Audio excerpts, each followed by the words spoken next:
UAAP awardees kilalanin, Bella Belen 3rd MVP awards tinumbasan ang MVP Plum ni Valdez, Queen de Batas MVP kahit laglag sa Final Four. Sa pagtatapos ng UAAP Season 87, dalawang bituin ang muling lumiyab sa volleyball scene, sina Ken Batas ng Ateneo at Bella Belen ng National University, matapos itanghal bilang most valuable players ng men's at women's divisions ayon sa kanilang pambihirang performance sa eliminations. Ngunit hindi lang sila ang umangat.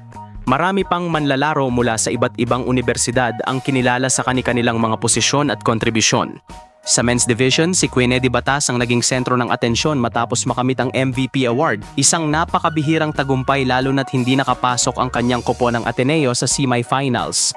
Siya ang kauna-unahang Blue Eagle na ginawaran ng MVP mula pa noong panahon ni Mark Espejo at hindi ito basta-basta.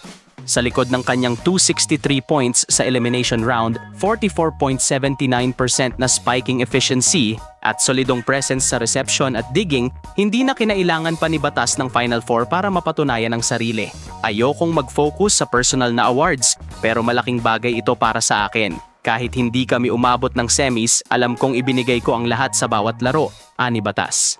Habang si Batas ay gumagawa ng kasaysayan para sa Ateneo, bumida naman si Bella Belen sa kanyang last dance sa UAAP. Sa kanyang huling taon bilang Lady Bulldog, tuluyan na niyang isinulat ang pangalan sa hanay ng mga alamat matapos makuha ang kanyang 3rd MVP award. Isang pambihirang accomplishment na tanging sina Alisa Valdez at Monica Aleta lang ang nakagawa dati. Hindi rin basta-basta ang naging kampanya ni Belen. Sa likod ng kanyang 246 total points, pinangunahan niya ang liga sa spiking efficiency na 37.76% at sa service aces with 30 aces. Ang kanyang galing sa depensa ay hindi rin nagpahuli. Top 5 siya sa digging at top 3 sa reception. Isang all-around player na tila ba walang kahinaan. Every season I played for NU, I gave it my all, ani Belen.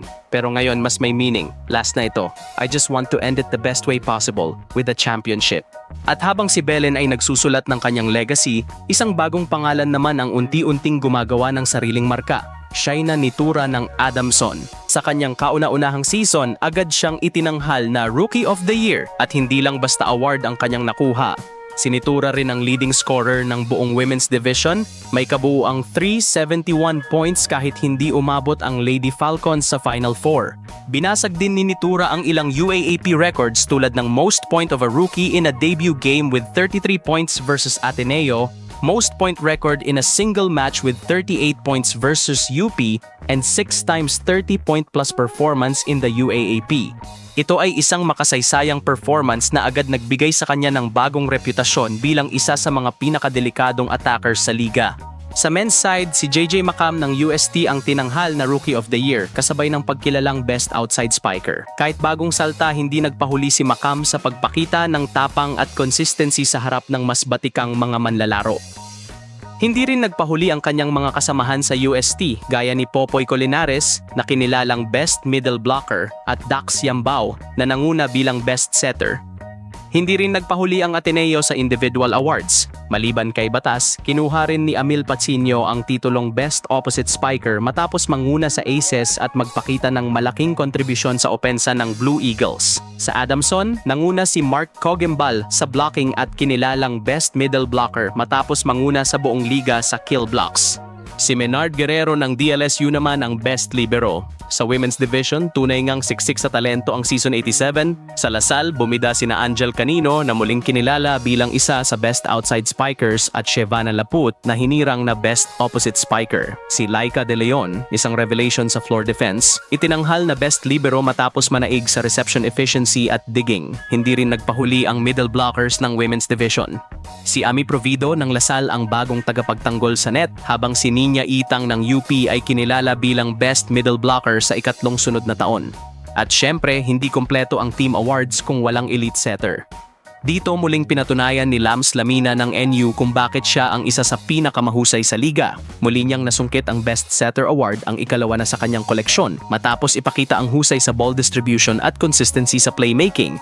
Bagamat may mga teams na hindi nakapasok sa huling yugto ng torneo, hindi ito naging hadlang para sa mga manlalaro na ipamalas ang kanilang talento. Sa dulo ng lahat, Season 87 ay naging patunay ng lalim ng talento sa UAAP Volleyball, kung saan bawat laro ay may bagong bayani, at bawat manlalaro ay may kwento ng sakripisyo at tagumpay. At habang papalapit ang pagtatapos ng final series, ang mga awardees na ito ay magsisilbing inspirasyon sa susunod na henerasyon. Isang paalala na hindi kailangang maging kampeyon para mapansin, kundi kailangang maging tunay na kahanga-hanga sa bawat palo, bawat set, bawat salo.